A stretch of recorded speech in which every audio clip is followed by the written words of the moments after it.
সকালের ঘটনাটা আমার চোখের সামনে হওয়া ঘটনা। আমি এক প্রকার রাগান্বিত হয়ে বেরিয়ে গেছি যে আমার বোনের যদি কিছু হয়, আমার বোনের বাচ্চা যদি কিছু হয়, আমি পার্কভিউ হসপিটালকে ডেকে নিব। এটা বলে আমি এখান থেকে বের হয়েছি। আমার বোনের যারা আমাকে 5টার পরে কল দেয়, ছেলে হয়েছে, আমি খুব আনন্দিত হয়েই কিন্তু এসেছি, খুবই আনন্দিত। আমি বাচ্চাটাকে দেখবো। এসে যখন আমার বোনের জামাই এত রাগ দেখলাম, আমি জিজ্ঞেস করলাম কি হয়েছে, বলে সেম ঘটনা আমার বাচ্চার সাথে হয়েছে, এত বড় একটা কাটা। চট্টগ্রাম নগরীর পাঁচলাইশ থানা এলাকায় অবস্থিত পার্ক ভিউ হসপিটালে নবজাতকের ডেলিভারির সময় শিশুর মাথা কেটে যাওয়ার অভিযোগ উঠেছে। সোমবার সন্ধ্যায় এ ঘটনা ঘটে বলে পরিবারের পক্ষ থেকে জানানো হয়েছে। জানা গেছে, বায়েজিদ টেক্সটাইল এলাকার বাসিন্দা রুবেল তার অন্তঃসত্ত্বা স্ত্রীকে নিয়ে সোমবার ইফতারের আগ মুহূর্তে হাসপাতালে ভর্তি হন। অভিযোগ অনুযায়ী হাসপাতালের গাইনি চিকিৎসক তৌফিকুর নাহার মোনা ডেলিভারি করান। প্রসবের পর নবজাতকের মাথার পেছনে কাটা দাগ দেখতে পান স্বজন। এ বিষয়ে জানতে চাইলে কর্তব্যরত চিকিৎসক বিষয়টি এড়িয়ে যান বলে অভিযোগ করেন শিশুটির স্বজনরা। দেখার পর আসলে আমার বলার ভাষা নেই, আমার কোনো বাচ্চা নেই, কিন্তু আমি দেখে পুরাই শিহরিত। কিভাবে পারলো বাচ্চাটার সাথে এটা করতে?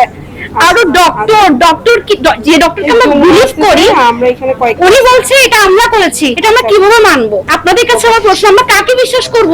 এই জায়গায় পার্কভিউ হসপিটাল মতো এমন একটা জায়গায় এটা হচ্ছে, আমরা কিভাবে, আমরা সাধারণ জনগণ কোথায় যাব? আপনারা বলেন।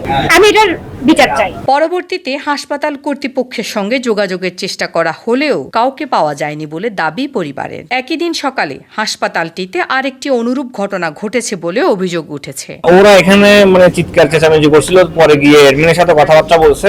এরপর কি করছে আমি জানি না, 10 থেকে 15 মিনিট পরে গিয়ে ডাক্তারের কাছে যখন জানাতে গেছি, মেডিকেল এইসব ট্রিটমেন্টে একটু ছোটখাটো প্রবলেম হবে, কিন্তু ডাক্তার এটা সলভ করা উচিত ছিল।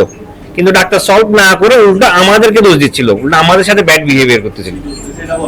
উনি আমাদেরকে বলতেছে আমরা আমার বাচ্চাকে এরকম করে ওনার কাছে নিয়ে গেছি ওনাকে ভাসানোর জন্য। তো এই জিনিসটা আমরা মানিয়ে নিতে পারতেছি না। ওনার মতো সিনিয়র ডাক্তারের কাছ থেকে আমার বড় মেয়েও ওনার আন্ডারেই হয়েছিল। এই ওনাকে বিশ্বাস করে দেখেই কিন্তু ওনার কাছে আসছি। আমি এই প্রেগন্যান্সিতে 10 মাসে 10 বারই আসছি ওনার কাছে। উনি যতগুলো আলটা করেছে সবগুলো আমার ফাইল সহ আছে।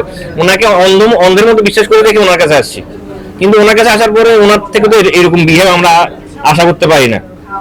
উনি আমাদেরকে জিনিসের সমাধান দেওয়ার জায়গায় উল্টা আরো বলতেছে কি এগুলো আপনারা করে এনে আপনারা আমাকে ফাঁসাচ্ছেন। আমার বাচ্চাকে আমি এতদিন ধরে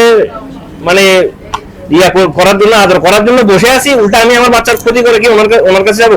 ওনার সাথে কি আমার জায়গা জমি নিয়ে টাকা পয়সা নিয়ে কোনো লেনদেন আছে? ওনাকে বিশ্বাস করে দেখেই তো আমরা ওনার কাছে আসছি, অন্ধের মতো তো চলে আসছি।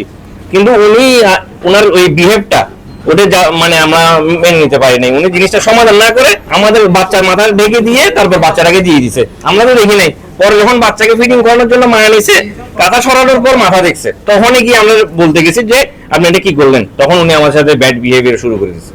তবে এ বিষয়ে হাসপাতাল কর্তৃপক্ষ বা সংশ্লিষ্ট চিকিৎসকের কোনো বক্তব্য পাওয়া যায়নি। Desk report, Nongor news, Chittagong.